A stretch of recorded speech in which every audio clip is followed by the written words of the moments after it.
guys, what's going on? It's Ash here coming at you today in Clash Royale. Another 20-win challenge complete here, featuring legendary Pop, aka SK. SK, welcome back to the channel, man. How you doing? Doing pretty good, Ash. How about you? I am doing fantastic. Congratulations on your 20-win.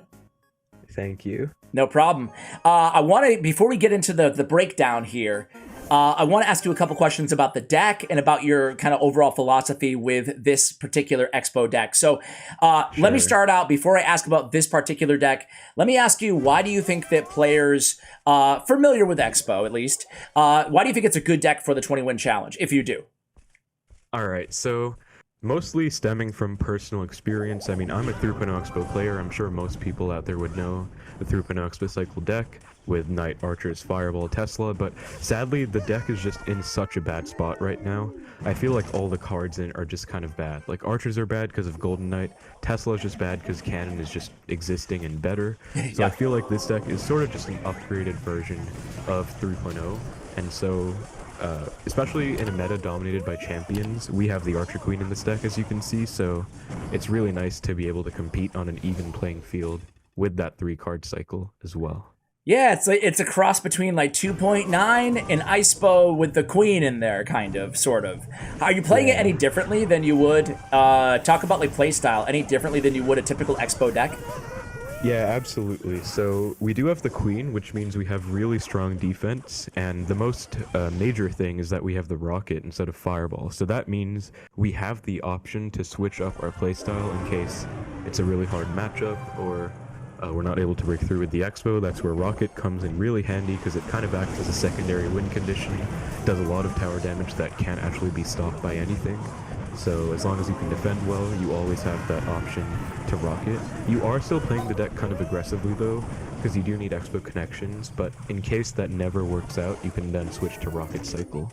So you have an incredible 3-card cycle, very, very, very, very fast with this deck. 2 1-elixir cards, and then you know, a 2-elixir card as well with the log. So are you trying to always play the Queen when you have her in hand, or is it not as easy as that? Like, talk to me about the strategy regarding the 3-card cycle.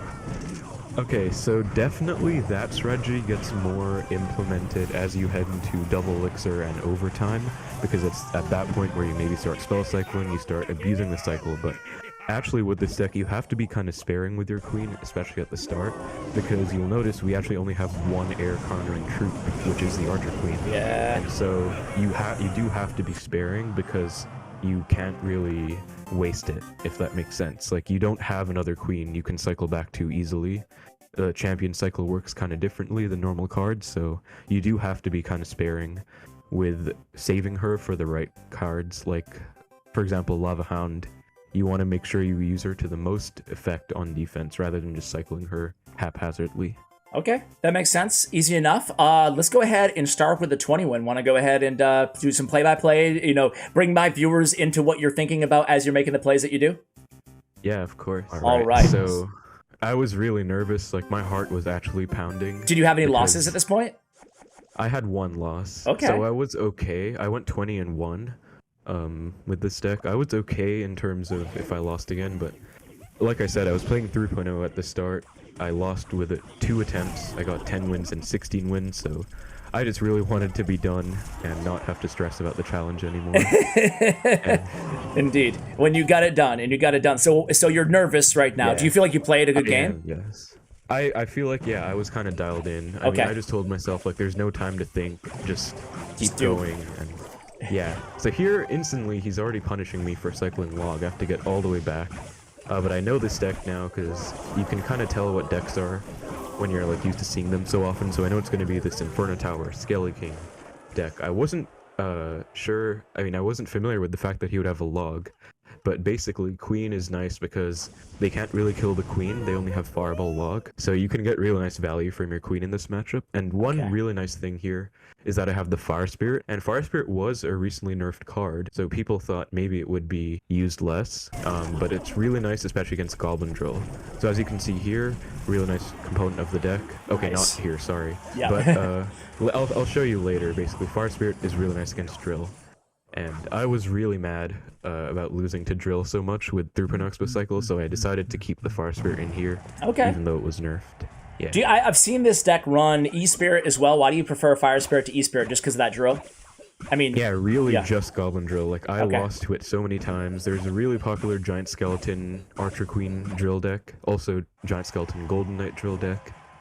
So even though it was nerfed, and that's actually a big thing why it was not that great for this deck that it was nerfed, because now Fire Spirit doesn't actually kill Lava Pups, and I was already saying we don't really have much air counters, so Yeah. So what do you put the odds at winning against Lava Loon with this deck?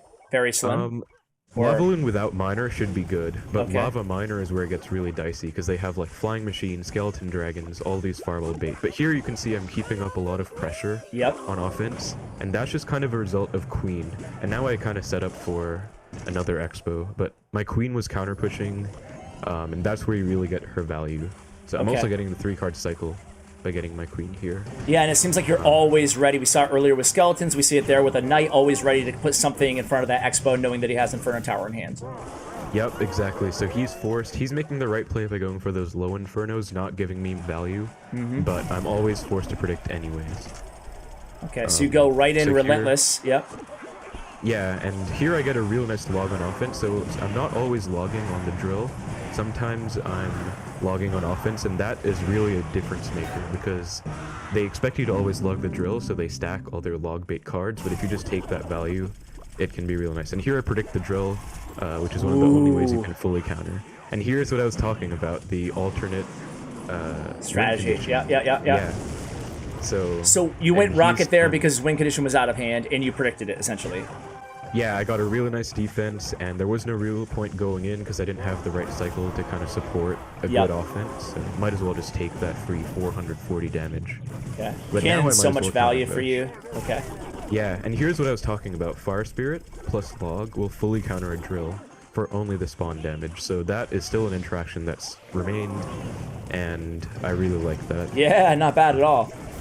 All right, so here you must be nervous, though. It's far from a done game. I was nervous, but ever since when this Expo locked, I was like, okay, I won. Yeah, this is rocket time. Yeah. Cool. One more defense, of course, but yeah, essentially that game was just kind of a mix between offense at the right time and then defending well. And yeah, there it goes. There it goes.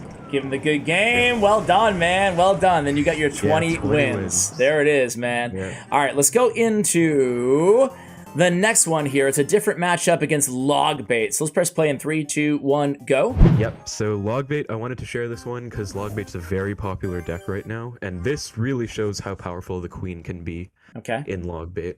So something I like to call kind of the dynamic between Expo and Queen, where they don't have a great way to defend a Queen necessarily. They have guards and Valk, but they also want those for your Expo. So you can kind of bait them out and pressure in multiple lanes, or even the same lane. So here I already go for a Queen, and he doesn't really have a great play. Like, he could go something, he goes Ice Spirit, and now I go Expo, waiting for the Queen to walk up high enough. Okay, wait, do I Expo? Yeah, I do, but waiting for the Queen to walk high enough so that she doesn't get hit by that rocket. And just like that, you can see I get so much damage already. Wow, I'm up 1,000 in single. And that is just the pressure. You get the Expo, you got the Queen, they can't really defend both, they're spread too thin. And we're already up 1,000 damage. So yeah, so we're up 1,000 damage, you're sitting pretty. I noticed you haven't in any of these replays thus far gone with like defensive Expos. Is that mainly against beatdown, or like what is that would be, I would say, like against heavier decks like Royal Recruits or Giant Sparky. But what against about like Royal Giant especially. Royal Giant, I would say yes, you do defensive Expo, but sparingly, because something I've actually noticed is that if you defensive Expo and they're back to Royal Giant in cycle, it doesn't get the 6 elixir value in time. Like, you play it, but they go RG at the bridge, it's not worth the 6 elixir you spent at the time. So you really want to, it's really sparing. And here I recognize he overcommitted a lot, so I just Expo. This is a big part of Expo decks, and any deck in general, elixir counting skills, and general CR fundamentals, but just because of that, I knew he was super low in elixir, and he basically lost now because my Expo will target the Queen and then move on to his tower. Yeah, and the Expo might not look like much, but as we all know, like that's a ton of damage on that small connection, relatively. Small connection can really mean everything, and again, Queen is applying a lot of pressure here, forces out the Valk, and I'm tempted to just rocket him out here. Right? And I actually do, yeah. There you he go. Can't rocket me back, that's the thing. He Ooh. does, but now he doesn't have rocket for my Xbow, so There you go. There you go, right? So you go Knight. Do you just kind of, when they don't have a great response, do you, like in a situation like that, like what made you go Knight? Just knowing that, like, you had a good... Yeah. He only had Inferno. He just uses rocket on my tower, so his only counter was Inferno. And there you go. Yeah, here he almost actually messes me up because he goes for a really nice tricky barrel placement. But I still Xbow, you know, not letting him rocket my tower. Yep. And that's basically nice. to wrap it up. Nice. Yeah. So there it goes. Well done, man. Yeah, I feel like this game really showed like how good Queen can be, and that's exactly why I'm playing her instead of, you know, through it with archers, because it's just so much of a better card. Yeah, I totally agree. I like Queen is still my favorite champion, and I don't think I think I'm the vast minority in saying that, you know? I think most people go with like the Golden Knight or Skeleton King. Okay, let's go with this third one here. This is Lava Clone, dude. Yeah, this on the surface, it might look like it's okay, I have a queen, but it's actually a really bad matchup, I feel like, because, again, I only have one queen. I can't cycle multiple, I don't have a Tesla, I have a cannon. But I always like to Xbow into a Lava Hound, always same lane, because you can see it forces out the flying machine, then I go queen, and queen will also help against the lava. So by going same lane, you kind of get a nice support. And here I protect my queen really well. I recognize, again, you only have one queen. I have to protect her, and so I do. Wow. And, very well done. So right out the gate there. Yeah, just up by about 1,000 HP. But here's the issue, right? Queen just died, so it means I'm 3 cards away from her. Yeah. And so now I don't have her anywhere near for this upcoming lava. Yeah, so what's going on through your head right now? Like, are you have skeletons in hand? Would you ever just cycle them to get back to the queen faster, or no? I would, but right now I'm thinking, I know he's back to lava, so I'm actually just going to leak and wait till he goes lava, and then Xbow. So you'll notice I don't actually have my skeleton selected. I'm actually willing to leak until he goes lava, because I think I always want to make that play of Xbow into lava. Okay, and you switch lanes, just true to your word, you're switching lanes to the same lane as the lava. And this time, he decides not to go with the flying machine. Like, didn't work out last time for me. I'm not going to go with it again. And you rock it. Yeah, I rock it, and I don't feel great about it because I would love to have a fireball instead, but I have to take that flying machine out. I can't let it. My queen is too far out of cycle. I can't just cycle back to her later on. Yeah. So this is a bit awkward. I try and defend this. He goes for a Skarmy. Really nice punish by him, knowing that I don't have login cycle. And I actually don't have a great way to defend this, so maybe the best play here would have been to let my tower go. I tried to defend, but the clone is just too much, and it's gone. But, oh my god, But I was... The good news... Yeah, go ahead. Go ahead. No, well, the good news is you have rocket cycle range, right?